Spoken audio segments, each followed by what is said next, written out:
John Warkentin here from Michael's Camera. Today I've got the brand new Sony a7RIII. It's just out of the gate. You can't quite get your hands on it yet, but I'm lucky to have a pre-release unit here. And what do you say we just turn it on and we'll take a couple shots at 10 frames per second. I'll zoom into the video camera here. And there you go. And this buffer is just so huge, it just never stops. There we go. Anyway, that's pretty crazy. It's also got the brand new 24 to, see if you can see it here, the 24 to 105 F4 G series lens on it. So let's cut to the chase here. I'm trying to do this single-handedly today with my production switcher, but let's just cut over to the Sony website here. This is the American site, so forget about that American price. We're in Australia here. But basically what we've got with the A7R Series 3 or Mark 3 or 3 or however you want to call it, it is the same sensor as the previous version had. So that's the 42.4 megapixel sensor, but pretty well everything under the hood has been changed. So now we've got 10 frames per second with the mechanical shutter. There are some conditions where with certain lenses under certain conditions you're going to be able to only achieve 8 frames per second, but we definitely were just running 10 frames per second there. The ISO has been expanded up to now a peak of, well, not a peak, but the native range is up to 32,000, but that can be extended up to 102,400. So that's pretty crazy here. Let's just cut back to me again here. So those are the real critical features, but there are an awful lot of other things. Simply stated, I think what we can sort of say is that the new A7R3 has got a lot of the DNA from the 9. And here's the 9. So one of the real critical features that everybody has always complained about with the 7 series cameras has been the battery life. So we now have the same battery that is in the A9 is in the A7, and it hasn't given us a size penalty. Now, if you recall, the A9 was just a little bit larger than the A7 series cameras. It weighed a little bit more, but you couldn't really tell. I think it was a little bit deeper, but when you start putting these two things side by side here, and of course I got a lens on the one, it's really hard to tell. If we maybe put them on the desk here, yeah, you're really splitting teeth to try to tell you that the 9, oh, it's just a little bit taller here, or a little bit wider. From what I understand, the size of the 7 is the same as the previous model. So they've managed to get that new battery in there, which is going to give you 2.2 times, basically double the battery life. They've managed to get that in there. And let's just cut back to my face here so that we can talk to you. So they've managed to get the big battery in there, and I'll pull it out of the A9 here. Actually, I think I've already taken, oh no, it's there. So they've managed to get that much larger capacity battery into the new camera without really changing the size. So they've obviously managed to shrink something else down inside. Now, just as a comparison, I've got an A7R2 here, and I'll just pop the battery out of that so you can just sort of see the difference in size. So it is rather remarkable that they are there. I'll get it in a little bit closer here. So as you can see, there's the difference in size. Let's get back to the back side here. So from a capacity standpoint, the old ones were, if I get in here with my eyes to see it, they are 1,020 milliamp hour, and these new ones are 2,280 milliamp hour. So yes, more than double the capacity. So here, let's just pop these things back into their respective cameras, and let's continue on with our discussion. So we've got our battery covered. So shutter, that's another great feature about the new A7. It's good for 500,000 actuations. So if you're interested in shooting time lapse, this camera is going to buy you the life expectancy of what, maybe 2 or 3 of some of the existing cameras that are only good for 100, 150,000 shutter releases. So if you're going to put heavy duty wear and tear on your camera because you're shooting an awful lot of sports, of course that 10 frames per second was going to give you, you'll be shooting a lot, or say time lapse, any of these sort of things which are really requiring heavy use, this 500,000 shutter actuations is a really killer feature. So that's kind of slick. Now, we've also got an improved in-body stabilization. It's good for 5.5 stops now. And of course, that does work in conjunction with the stabilization on our lenses. So of course, this new 24-105 has got the optical steady shot on it here.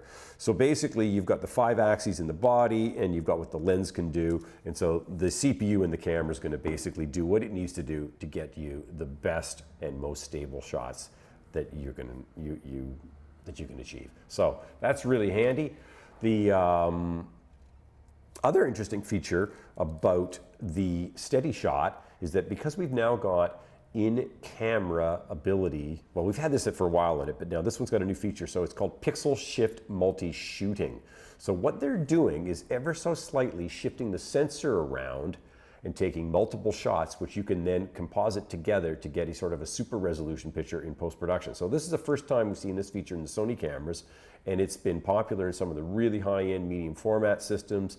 Pentax has had it, Olympus has had it, so that's a very welcome addition to the Sony. So now keep in mind, you've already got 42.4 megapixels here. You start adding that enhanced color fidelity with this new pixel shift shooting system, and you're gonna be able to get some really great shots of objects that aren't in motion. So this is for still life, for fine art, digitization, architectural photography, because of course it's taking multiple shots, so you can't have anything moving in it. So let's talk about the video features. New for the A7 series, we've got full HD at 120 frames per second. So that's pretty cool. So if you're interested in doing some slow motion work, you've still got full HD, and at 120 frames per second, you can bring that down to more than 4 times if you're doing a 24 frames per second project. We've also got 4K shooting. Of course, the Sonys are very well regarded for the 4K shooting, and there are 2 modes for 4K on this, and of course they go up to as high as 30 frames per second, but you can use the full width of the sensor or a Super 35 cropped section. Now, from what we understand, the sharpness and the detail in the images is a little bit better from the Super 35 cropped. So keep in mind that you're going to need maybe wider lenses if you want to get really wide video with that mode. Now again, I already talked about the ISO. The sensors in these Sony cameras are incredible. They're market leading for a reason. They've got killer dynamic range, and they're very sensitive in low light. So even though this is a 42 megapixel sensor, we're going to have great high ISO performance and extended all the way up to 102,000 ISO. You know, that's just crazy. So that'll be really good for the video shooters and of course the still shooters as well. Focus engine on this camera, because of all the DNA it's got in there from the A9 series cameras, we're expecting to see some really great stuff. Now, I've barely scratched the surface of this camera, taken a couple pictures of just inside the room here as I've been playing around with it, getting ready for this video.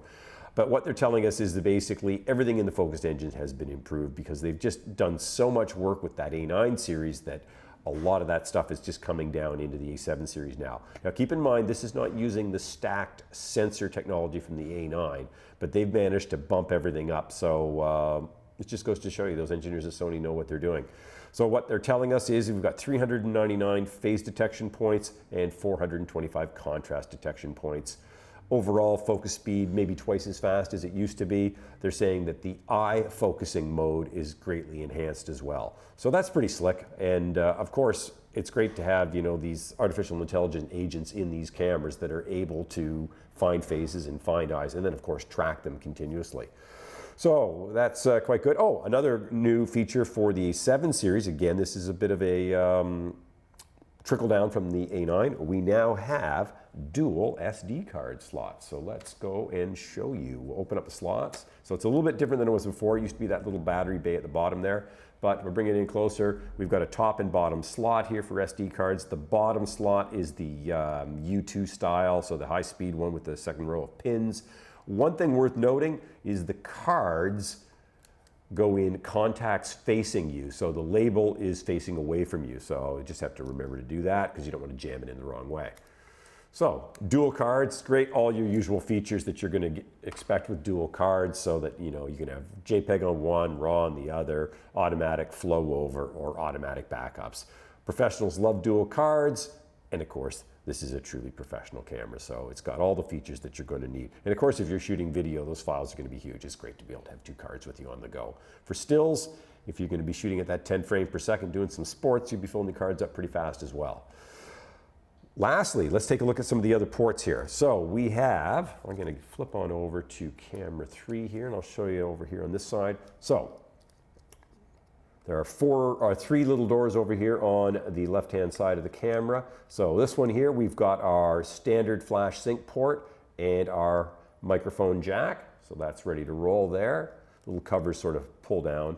I'm not too sure if they pop out or I don't really pull on it too hard here, but sometimes they do. Depends. I noticed that little RX0 camera I had, the doors were removable. So then on the other one here, we've got our headphone and a micro HDMI port. I'm going to plug it into the HDMI port a little bit later. Oh, actually here, sorry, I didn't have that set over here. Let's start over again here. I didn't have the camera pointing at the right spot. So here, let's open up that other port again here. So again, flash sync, we've got headphone, micro HDMI, oh, sorry, that was microphone here, micro HDMI, and that's the headphone jack. Let's pop those two doors closed. This is where it's kind of hard to do these things all on your own here. You don't have somebody else doing the switching. And lastly, we've got, very unique to this camera, there's two USB ports. So we've got the micro USB, so that's the USB type 3 port, and there's also a USB-C port here, so that you can power the camera through one of these things and still tether through the other. So that's quite interesting. Again, in Sony, we've got the flip-down display here. Let's show you how that works. So it's the same as all the other ones, so we can look down on it or we can look up on it. So that's quite handy. Of course, the electronic viewfinder is up here. We've got a couple of new controls. We have a larger rear control wheel. It was quite small and a bit fiddly on some of the previous A7 series cameras, so that's a little bit larger now. So that's basically a carryover from the A9. We've also got the joystick from the A9 and a welcome change for many A7 video shooters. The video record button has been moved over to here, and I've just got that other A7 here. Now let's just bring that up. It used to be located, let me just put this down. It used to be located on the right side of the camera over here, and of course a lot of people complained because it was always getting accidentally hit and they were recording video and they didn't want to be recording video, or they might be inadvertently touch it and to turn it off. So that's a much better location for it over there. So that covers most of the bases on this camera. What do you say we plug it in and I'll show you it working. So I'm just going to open up the panel here. Let's plug in our little micro HDMI connector. Now, when I plug in the HDMI connector here, I'm going to be able to get a signal through to camera 6 here. Let's see if this is going to come up. There we go. Let's go over to camera 6. There we go. Now, so we've got it running. I can turn it around. I can look at myself. So here I am here. Let's get a shot here. Let's get the focus running. So there we are. It's focusing on me. Let me see if I can press. I've got to do a couple things here. I've got the eye focus mode is on the center button. So let's go half press. There we go. Now we're tracking my eye, moving it around. I think it tries to get the nearest eye. So let's just make sure that'll be the nearest one there. And then if we go over this way, I can't see what's happening when I'm doing this way, but let's take a couple of shots. And there we go. Now, the blackout system on this camera is a little bit different than the A9. The A9 had no blackout at all. This has got a little bit of something in it, but I tell you, it's not too bad. You can sort of see one frame stopped there. So very, very usable for action photography. And this eye focus is great. I'm loving this. So that is eye focus on the new A7RIII. Let's just pop into the menus here just so you can see them for a second. The menus have not changed much, and there are a million settings here. I just had the HDMI settings there. I'm just going to go in and I'll show you that was. Oh, unable, it's writing the memory card. Okay, well, I've just done a huge bunch of bursts here. Still writing the memory card. I wonder if it'll tell me where it's flushing here. If I look here, does it tell me how much I've got left to go? Oh, there it is. At the top of the screen, it's telling me I got 9 frames left to go. Well, that's pretty quick. And of course, I shot just a whole bunch of frames. I probably had it in RAW and JPEG either. I didn't actually test. We'll take a look in a sec here. But I just wanted to get into the menu mode here. I just wanted to sort of show you in HDMI settings, because I had the cable plugged in here, and we'll just kick back here so you can see. So there we are, cable plugged in over here. I'm not able to see either the viewfinder or the rear LCD in this particular mode, but I'm able to send the user interface over to all you guys. Oh, sorry, I wasn't even showing you the right section there. Cable plugged in. So when the cable's plugged in, I don't get to see anything on the LCD. So let's just flip over to 6 here for a second. So in the one mode here, it's called HDMI info display. So if I turn this off, I can then get a clean HDMI signal through to the camera, and I can see all the menus on the back of the screen here, which I'll show you if I just flip over to camera 3. So you see there, we've got that.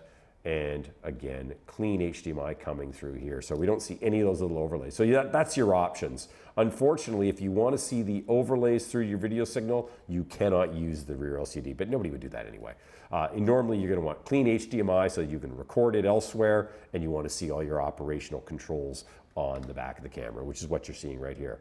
So that kind of covers the bases for that. Let's just kick back in. I want to show you that other mode again here. I'm going to turn the user interface back on. So I'll go into menu. Let's go back here, get the menu up. And I'm going to go into HDMI settings. Actually, you're not going to see that as I'm doing it, but I'm going to go into that, and I'm going to turn info back on, and then our user interface should pop up again. And I'll just take a quick shot here of our camera. That's my main camera, and you can see now I'm auto-focusing on that. I'm in continuous mode. That's just, it's grabbed onto that. It's sort of, yeah, no, that's pretty good. It's done it. Zoomed all the way in. There we go. And we got a couple of shots. And there you go. We just took 10 or 11 shots, and you see the buffer is flushing now. So let's go back to camera 2 here for me. And let's talk a little bit about this lens. So the 24-105, a classic focal length. Canon has had this in their line since they introduced their first affordable full-frame camera, which was the 5D back in about 2005. It has been a kit lens on Canon full frames for years and years and years. They've recently updated their 24-105. I had the Canon lens as a professional photographer, and I could say probably about 95 to 99% of every shot that I took commercially for quite a few years was on that lens. It is a classic go-to lens. F4 is a perfectly useful focal, aperture. Yes, it's nice to have 2.8, but it's also nice to have that little extended range, 24-105. Most of the 2.8s are just a 24-70. The other thing, of course, is a lot of the 24-70s aren't stabilized. The Canons weren't, not the 2.8s, whereas this Sony is stabilized, and of course you got that in-body stabilization as well. So that's pretty good stuff. Let's kick into a picture of the lens so you can see it here as I'm talking about it. The fact that it's one stop slower, well, you can make that up for in aperture. If you really want great blurred backgrounds for portraits, shoot them at 105. You're good to go for that. If your subject's nice and close for head and shoulders, you're going to have that background blurred anyway. However, here's the big selling point for this Sony lens. It is lightweight and a little bit smaller than the competition. They're saying it is the lightest 24-105 on the market. So let's just pop this off here for a sec and let's compare. So I'm going to take the hood off it for a second here as well so that we can get it in, and I will collapse. So there we are. It's at the shortest distance now. And conveniently, I've got the competition beside me here. So this is the Canon 24-105. Now this is the Series 2. When Canon updated this lens last year, the weight went up. So I've checked out the specs for you a little bit earlier. The weight of the old Canon lens was still more than the Sony, although I don't have it with me, so I can't tell you the physical size. But it's pretty obvious looking at the lenses. The Canon is a little bit taller now. There is a filter on that, so you take off 2 millimeters, but it's a little bit longer. It looks like the body diameter is a little bit greater as well. And the Canon is substantially heavier. Looks to me, well, actually I wrote the weights down here a little bit earlier. The Canon is, where did I write it down? The Canon is almost 800 grams and the Sony is 663 grams. So there's quite a difference in weight here. One of the big complaints over the years with Sony's full frame mirrorless cameras is the cameras are nice and small, they don't weigh too much, but because they're full frame, we need all these heavy lenses. And some of Sony's lenses in the past have been a little bit heavier than the competition. So this looks like a real winner here. I haven't looked at any shots from it But judging from past experience, Sony's been making some bloody brilliant lenses. We have high hopes for this new lens, and I think it's going to be a real great all-in-one package because the camera's ultra-high resolution, it's compact, it doesn't weigh much. As a matter of fact, the new a7RIII weighs a little wee bit less than the 2 did. So they've managed to actually add all these extra features into it and shave a few grams. So with this basically sub 700 gram 24 to 105, I think you're going to have a real good combination for a photographer on the move. A one lens kit can really cover a lot of bases there for you. So that is very interesting. Now, also on the specs of this thing, it's worth noting the front filter is a 77mm. There's been a big push on a lot of zoom lenses lately going to the 82mm size filters, and those are substantially more expensive. So I think it's kind of nice to have the 77s. It'll save you a few dollars when it comes to buying your circular polarizers, your variable NDs, and of course high quality UV filters and the like. It's just nice to have a good standard. I must admit I've been sort of avoiding buying lenses for my system that are different than the 77 because most of my major lenses are 77. And I use a lot of my 77mm filters with step down rings on some of my smaller diameter lenses as well. Eventually I'll have to bite the bullet and get some of these new lenses that are 82. But I think that's a very good point for this. Feels very good in the hand. Got a beautiful petaled lens hood on it and just a nice high quality package here. Let's just mount this back again. So I think that gives us a very good roundup of what the new a7RIII has going for it. That stated, if you love the image quality of your previous A7R, you're not, the quality's going to be the same here. I think they're talking about just an ever so slightly greater dynamic range. They're talking about 14.5 to 15 stops or something like that for the dynamic range. That's rather negligible. The real killer features here are frame rate, improved focus, improved in-body stabilization, and of course, that battery. People who love to shoot video on these cameras have been wanting larger battery capacity. And of course, if you needed to put 2 batteries in it, the grip from the A9 will fit on the new A7RIII. So that's quite a nice feature as well. So if you happen to be running a 2-camera kit, you've got your high performance sports 20 frame per second A9, this one here, and you want to put an ultra high resolution unit into your kit, which would be the A7RIII, at least you could share the grip. So if you wanted to keep one in high power mode so that you've got lots of juice for doing lots of video, and the other you want to keep a little bit smaller for a little bit more hand holdability. Of course, you get 2 grips as well. But anyway, that's definitely worth noting. Hope you enjoyed our video here. I know it's a little bit tricky, me trying to do a multi-camera one-man show one. You know what I might as well do? I might as well just show you a little bit of what my setup here is. I've got the camera running, so let's just get a couple of things out of the way here and put that Canon lens aside. So here we are at, I can turn this around, you can see, let me get into switch over.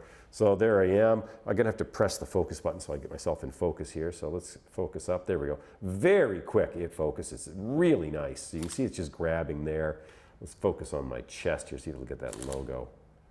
Oh, it's trying to get the high contrast section here with my skin over to where the microphone is. But anyway, I'm sitting here at my mobile production studio here, which is this crazy big road case with all of our Blackmagic design gear. Here's my production switcher. So every now and then I'm trying to look over here and change. I've got my live feeds and then my preview feeds over here. And then of course I've got a multi-view display here, which tells me what cameras I've got going. So I've got the camera which is straight on me here. I've got my left side, or well, to me, left side camera, so that's over here. So there's that camera. And I've got another camera just beside me over here. So that gives me the capability to have a couple of things on the desk here, where my hand is. So I can have straight on and a left and a right camera. And then of course, I also have the ability to run the website into this, which is here, I've just got the Sony information page. So that's kind of my system. And it's a little bit tricky to try to talk, point things out, and do all these things all by hand. So if you might have noticed, every now and then I've got to go over here and let's get that camera 6. There we go. I've got to go over here and I've got to change my feeds. So here, let's get that in focus again. So if I want to go to the main camera that's looking straight at me, I'll just press this button and there we are in the main camera. I want to go over to the side one. There it is there. I want to go to the other side one. That's it there. And I'll go back and here I am. So that's kind of how the switcher works. And of course, we're basically running 5 virtual cameras, 3 real cameras, the camera under test, and of course a computer feeding us a website. So let me go back to our main one here and I will sign off. Hopefully you've enjoyed my little introduction to the brand new Sony Resolution Champion 42.4 megapixel a7R III. It's got a great new feature set. We're expecting it in store here at Michael's Camera probably, I would say within 1 to 2 weeks time. Again, this is a pre-release unit that I've got in my hand here. I might as well just pop it up. So when I say in my hand, here it is in my hand. And of course, this new lens is pre-release. I think we might see the 24 to 105 a little bit after the camera, but I don't know that for sure. Once I get some full details, I'll put some notes into the YouTube video comment area. The price has gone up a little bit from where the a7R II was. I believe we're sitting around the $5,000 range. So it's a little bit cheaper than Nikon's Resolution Champion. And I think that Sony was really gunning for the Nikon on this because we're looking at a camera that can pretty well do everything. Ultra high resolution, studio work with that pixel shift, high frame rate, high ISO, 4K video, high frame rate, 120 frames per second, full HD. So you've really got a camera that is an all-rounder, and of course very compact, and now with that larger capacity battery, really no compromises. So I think it's going to be a real winner. I think we're going to see an awful lot of people who were shooting on the a7R II bringing those cameras in for a trade-in. Well, happy to take those, of course, here at Michael's Camera. So if you're in the market for something used, I would think around the December timeframe, you might start seeing some good deals on some A7 series cameras as people are looking to upgrade. I guess the other thing that's just worth noting, we've got a very large selection of Sony cameras in the hire department, of course. I've got the a7R II in my hand here from the hire department, and I've got the A9. So I think there's a very good chance you're going to see an a7R III in our hire department soon. And from my experience in the hire department, a lot of people love to shoot video on these full frame Sonys. There's been cases where professional production crews have come in and hired every camera we had. I recall last year sending 4 or 5 of them out to South Australia. So I think that the a7R III is going to be popular amongst the video shooters as well. There's just something special about that full frame look that the Sony cameras have, and of course the fact that you can mount pretty well any lens to these cameras because they're mirrorless. Anything can be modified to put on there. You've got all sorts of crazy adapters from the likes of Metabones and Novaflex, all these different companies. There are a wide range of options, and I think these are the reasons why the Sony a7 series has been so popular. They really are everything in the kitchen sink sort of series cameras.